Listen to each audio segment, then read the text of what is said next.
ये जो आप पीछे मीम्स देख रहे हैं इसको कहते हैं चैट मूवमेंट। ये चैट मूवमेंट कब आता है लाइफ में? जब आपको पहले से पता हो कि ये होने वाला है और सामने आप कह दें कि मुझे तो पहले से पता था ये होने वाला है, इसलिए I was well prepared for that. And the situation when you are well prepared for that, उस वक्त आपको बाकी लोगों से अलग बनाता है, बिकॉज ये बताता है कि आप कितने जो है फ्यूचरिस्टिक हैं, आप आगे के बारे में सोच के चलते हैं। ये बेसिकली ये वीडियो भी आपके लिए एक चैट मूवमेंट वीडियो साबित होने वाला है। कैसे? यहां पे मैं आपको हाफ ईयरली एग्जामिनेशन में दोनों बुक के मोस्ट रिपीटेड या फिर यूं कहें मोस्ट एक्सपेक्टेड 6 मार्कर आपको बताने जा रहा हूं। कैसे बनाऊंगा, क्या मेरे एजम्पशंस रहे हैं, क्या स्टडी रही है, वो भी आपको ध्यान से सुनने की जरूरत है। ये आपको मैं बताता हूं पिछले 8-10 साल में जो भी सीबीएसई में सबसे ज्यादा क्वेश्चंस पूछे गए हैं 6 मार्कर, उस बेसिस पे मैं आपको बता रहा हूं, ताकि आपके लिए क्लियर कट रहे कि अगर इस चैप्टर को मैं पढ़ रहा हूं तो 4 मार्कर कहां से आने वाला है और 6 मार्कर कहां से आने वाला है। बाकी ये वीडियो लास्ट तक देखिए तो आपको खुद ब खुद पता चल जाएगा कि ये वीडियो आपके लिए कितना हेल्पफुल है। अगर आपको चाहिए कि मैं इन सब क्वेश्चन का एक वेल डिफाइंड सॉल्यूशन भी ला करके दूं, कि अच्छे से वेब चार्ट वगैरह, वेब ट्री वगैरह बना करके आपको बना करके दूं आंसर इसका, तो आप वो भी कमेंट सेक्शन में बता दीजिएगा, मैं उसका आंसर भी आई विल प्रोवाइड यू, ठीक है, ऑन आवर टेलीग्राम चैनल। बाकी बढ़ते हैं, इस वीडियो को आगे बढ़ाते हैं। नमस्कार, स्वागत है आपका हमारे इस ऑनलाइन लर्निंग प्लेटफॉर्म बेसिक शिक्षा पे। उम्मीद करता हूं कि आप बढ़िया होंगे, मस्त होंगे और आप अपने बोर्ड्स और साथ साथ सीयूईटी की तैयारी स्टार्ट कर चुके होंगे। बहरहाल आगे बढ़ते हैं और बात करते हैं इस चैट मूवमेंट वीडियो पे।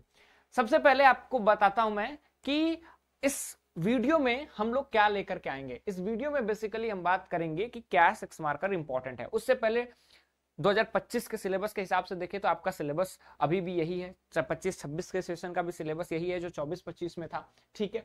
उसके हिसाब से अगर हम लोग बात करें तो ये रहा आपका मार्क्स डिस्ट्रीब्यूशन। हाफ ईयरली है तो टोटल आपके 15 चैप्टर्स हैं, तो प्रोबेबली 7 से 8 चैप्टर्स आपके आएंगे, ठीक है। उस 7 से 8 चैप्टर्स की अगर मैं बात करूं तो आपको ध्यान देना होगा कि यहां से अगर 4 चैप्टर हैं और वहां से 4 चैप्टर बुक 2 से आ रहे हैं तो टोटल 8 चैप्टर्स आएंगे। एक खास बात है बुक 1 में, चाहे वो एंड ऑफ बाइपोलैरिटी हो, अल्टरनेट सेंटर ऑफ पावर हो, या फिर कंटेम्प्रेरी साउथ एशिया, या फिर इंटरनेशनल ऑर्गेनाइजेशन, सबका मार्क्स अलॉटेड सीबीएसई के द्वारा 6-6 है। अगर आपका जो स्कूल है इस मार्क्स एलोकेशन को फॉलो करता है तो चारों से 6 मार्कर आने की प्रोबेबिलिटी है। कौन कौन सी प्रोबेबिलिटी है, या फिर 6 नहीं तो 4 मार्कर क्या आएगा, मैं वो आगे आपको बताता हूं। आगे बढ़ते हैं और बुक 2 की बात करते हैं। बुक 2 की अगर हम लोग बात करें, अगर पहले 4 चैप्टर्स को हम लोग कंसिडर करें तो इसमें जो है आप पहले 4 चैप्टर्स में देखेंगे कि first chapter and 4th chapter में 6 मार्कर आने की पॉसिबिलिटी है, क्योंकि अलॉटेड मार्क्स ही इन दोनों में कम कम है। लेकिन क्योंकि हाफ ईयरली एग्जामिनेशन है तो ये अलॉटेड मार्क्स क्या जाएगा, ये अलॉटेड मार्क्स थोड़ा हाई जाएगा। इसमें भी ये दोनों चैप्टर से क्या 6 मार्कर पूछे जा सकते हैं वो भी मैं आपको यहां पे बताने वाला हूं, ठीक है। नेक्स्ट आगे बढ़ते हैं और बात करते हैं and of bipolarity. And of bipolarity से ये क्वेश्चन हमेशा पूछा गया है। क्या क्वेश्चन है कि explain any 4 consequences of shock therapy, कि शॉक थेरेपी के कोई भी 4 कॉन्सिक्वेंसेस को आप बताइए। अब ये क्वेश्चन 2024, 2020, 2019, 2014, उससे भी पहले ये बहुत बार कंपार्टमेंट एग्जामिनेशन में भी पूछा गया है। जब भी हम एंड ऑफ बाइपोलैरिटी की बात करते हैं, एंड ऑफ बाइपोलैरिटी पोलैरिटी की बात करते हैं तो आपको कुछ चीजें जाननी होंगी। क्या है? कॉजेस से क्वेश्चन आ सकते हैं, ठीक है। What are the causes of end of bipolarity and consequences के क्या है, ठीक है। कंसीक्वेंसेस क्या थे उससे भी क्वेश्चन आते हैं। एक और क्वेश्चन यहां पे बनता है, वो क्या है, वो area of tension and conflicts के कहां कहां पे टेंशन एंड कॉन्फ्लिक्ट्स था, ठीक है। टेंशन एंड कॉन्फ्लिक्ट बहुत ही एक अनऑथराइज्ड क्वेश्चन कहें या फिर ऑर्थोडॉक्स क्वेश्चन कहें तो वो पूछा जाता है कि इंडिया यूएसएसआर रिलेशन क्या है, इंडिया यूएसएसआर रिलेशन। ये तो बहुत ही बोरिंग क्वेश्चन हो जाता है, ज्यादातर एग्जामिनर इन सब क्वेश्चंस को टच करते हैं, ठीक है। अब आगे बढ़ते हैं। नेक्स्ट क्या क्वेश्चन पूछा जा सकता है? नेक्स्ट आपका पूछा जा सकता है कि analyse any 3 adverse effect of the reforms initiated by Gorbachev, कि गोर्बाचेव का जो रिफॉर्म इनिशिएट किया गया, चाहे वो पेरिस्ट्रोइका हो या फिर ग्लासनोस्ट हो, ठीक है, उसका क्या इफेक्ट था वो आपको बताना है। या फिर analyse any 3 consequences of disintegration of USSR, कि यूएसएसआर के डिसइंटीग्रेशन का 3 कॉन्सिक्वेंसेस बताना है। एंड ऑफ बाइपोलैरिटी खत्म हो जाता है, जो वर्ल्ड ऑर्डर है बाइपोलर वो खत्म हो जाता है, कोल्ड वॉर खत्म हो जाता है, यूनिफिकेशन ऑफ जर्मनी हो जाता है, उसके बाद जो कैपिटलिज्म है वो जीत जाता है। इसमें आप टेंशन एंड कॉन्फ्लिक्ट जोड़ सकते हैं कि एक नया सेंट्रल एशिया का क्रिएशन होता है, रशिया इंडिपेंडेंट हो जाता है, रशिया जो यूएसएसआर का जगह ले लेता है, उसके बाद वर्ल्ड में यूएस की हेजेमनी स्टैब्लिश होती है। तो ये सारे कंसिक्वेंसेस आपको क्लियर आउट होने चाहिए, ठीक है। नेक्स्ट अगर हम लोग बात करें तो एंड ऑफ बाइपोलैरिटी से एक और क्वेश्चन जो आने की प्रोबेबिलिटी जो लास्ट ईयर के सैंपल पेपर में भी था कि the disintegration of Soviet union had profound consequences of the world politics, support this statement कि वर्ल्ड पॉलिटिक्स में क्या है। अब क्वेश्चन जैसे ही वर्ल्ड पॉलिटिक्स वर्ड ऐड कर दिया कीवर्ड, यहां पे आपको सेंट्रल एशिया को इंपॉर्टेंस देना पड़ेगा।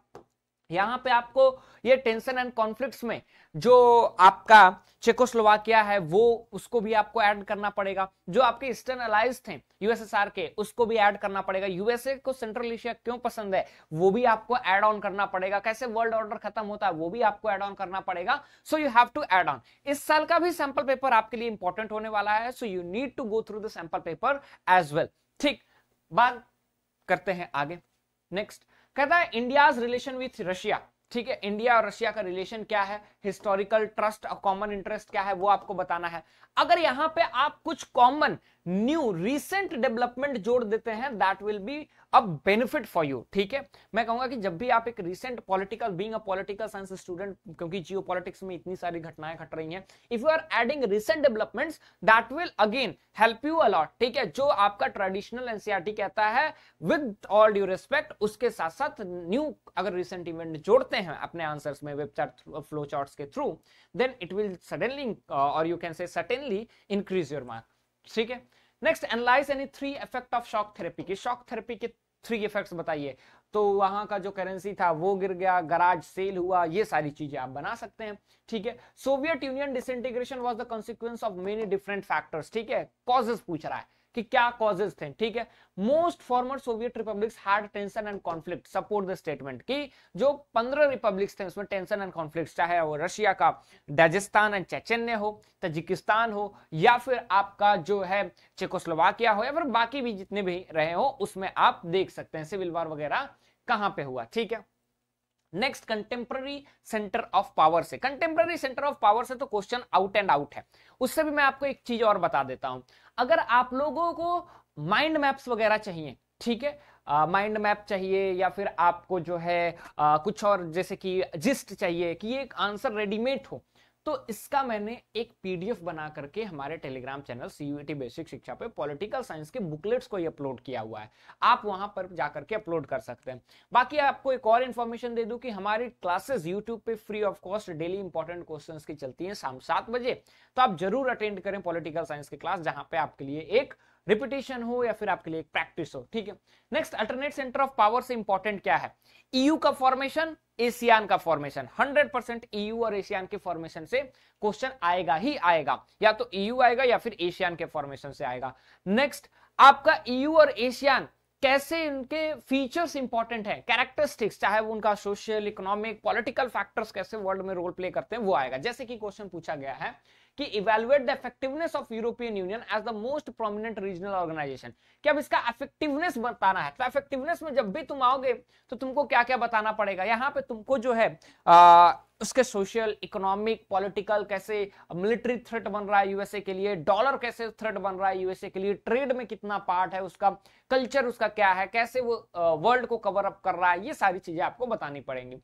Support with the arguments that south Korea is emerging a new alternate centre of power, south Korea के बारे में जो केस स्टडी है वो देना है, वैसे मैं बता दूं उससे प्रोबेबिलिटी थोड़ी कम रहती। नेक्स्ट कह रहा है describe the process of evolution of European Union from an economic union to increasing political and military bloc. यहां पे आपको क्या करना है, यहां पे आपको ट्रूमन डॉक्ट्रिन से स्टार्ट करना पड़ेगा। अगर आप टाइमलाइन के हिसाब से स्टार्ट करें so that will be great, कि आप पहले ही एक टाइमलाइन दिखा दें कि 1947 से ट्रूमन डॉक्ट्रिन टू 1992 फरवरी 1992 मैस्ट्रिच संधि तक आप ट्रीटी तक दिखा सकते हैं। Describe any 3 objectives of the Asian, Asian के क्या 3 ऑब्जेक्टिव हैं कि सिक्योरिटी चाहिए, कल्चरल बेनिफिट चाहिए और इकोनॉमिक ग्रोथ चाहिए, ये तीनों आपको बताने होंगे।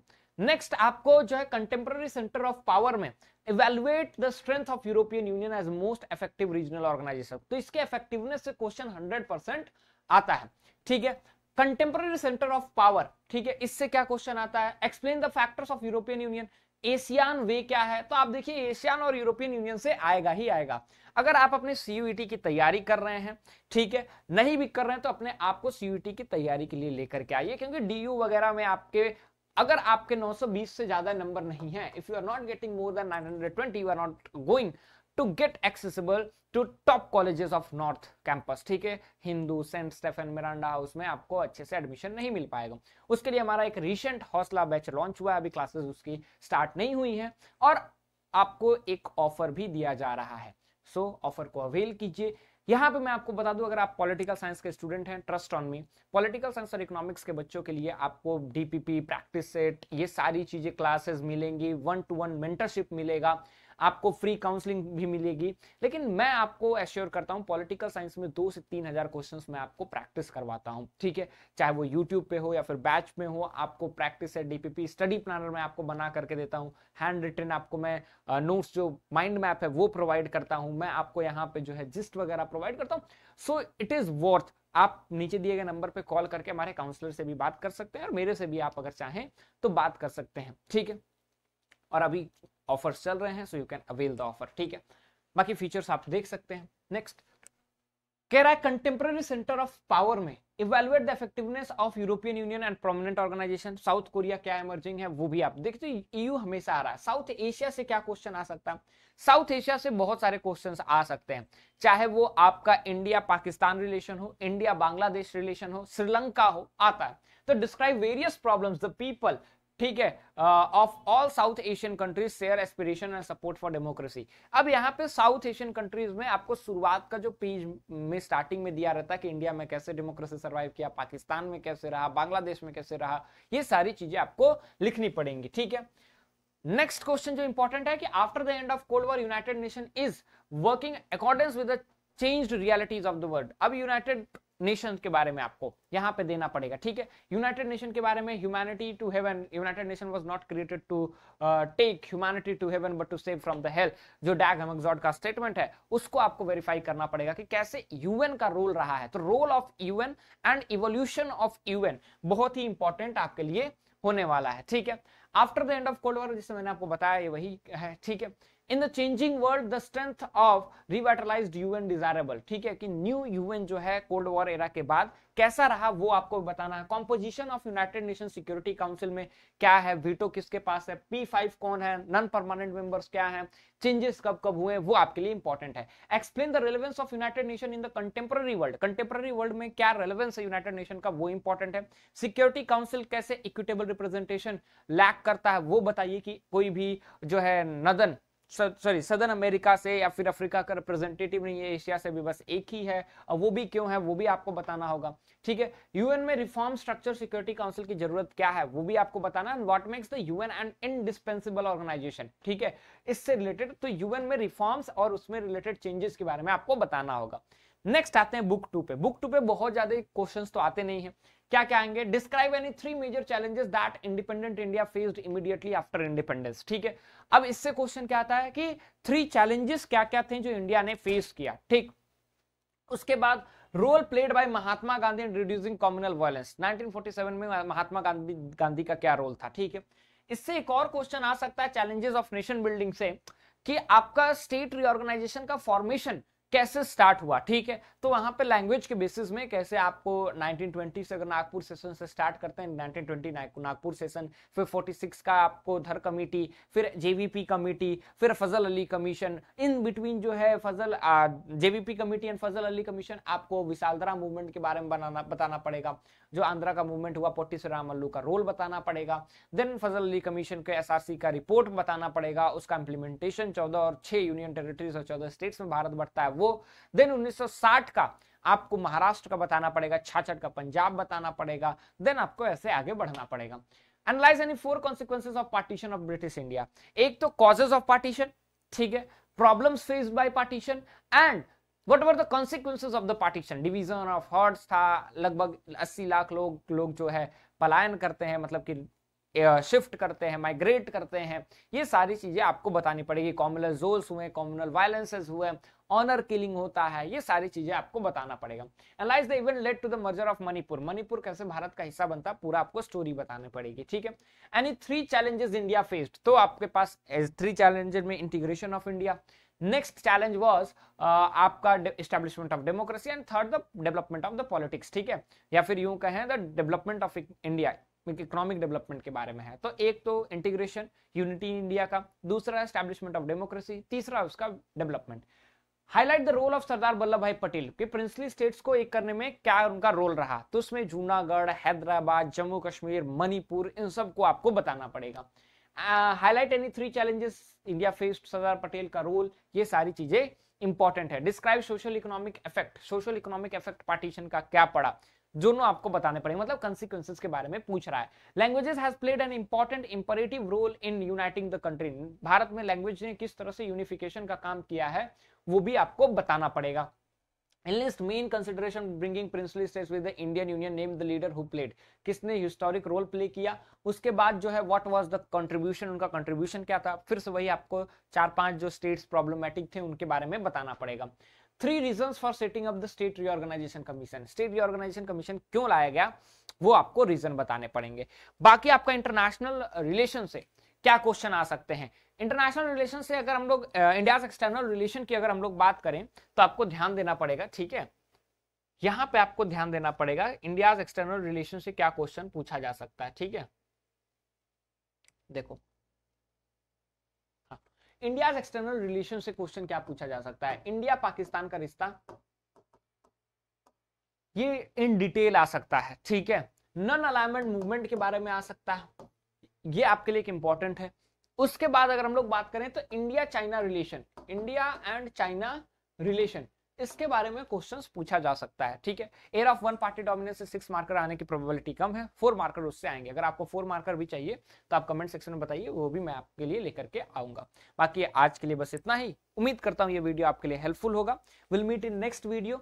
अगर आप सीयूटी की अपना तैयारी करना चाहते हैं जोरदार तरीके से तो हमारे हौसला बैच में ऑफर्स चल रहे हैं, so please do join it, ठीक है। आप पहले इसके फीचर्स वगैरह जानिए, ठीक है, बिल्ड अ ट्रस्ट। आप मेरी क्लासेस में आइए, 7 बजे यूट्यूब पे क्लासेस चलती हैं, देन आप स्टार्ट कीजिए जितना जल्दी अपना प्रिपरेशन हो सकता है, क्योंकि आपके लिए CUET and boards both are important. Boards में आपके अच्छे परसेंटेज चाहिए और उसी से आपका डीयू तक का रास्ता आसान बनेगा। So these are the most important part. As soon as avail the offer, ठीक है। आपकी क्लासेस स्टार्ट होने वाली हैं तो बैकलॉग ना लगे, ठीक है, वहां पे भी आपके बोर्ड्स के रिवीजन हो जाएंगे, इन डिटेल में पढ़ाता हूं। बाकी will meet in next class, till then thank you so much.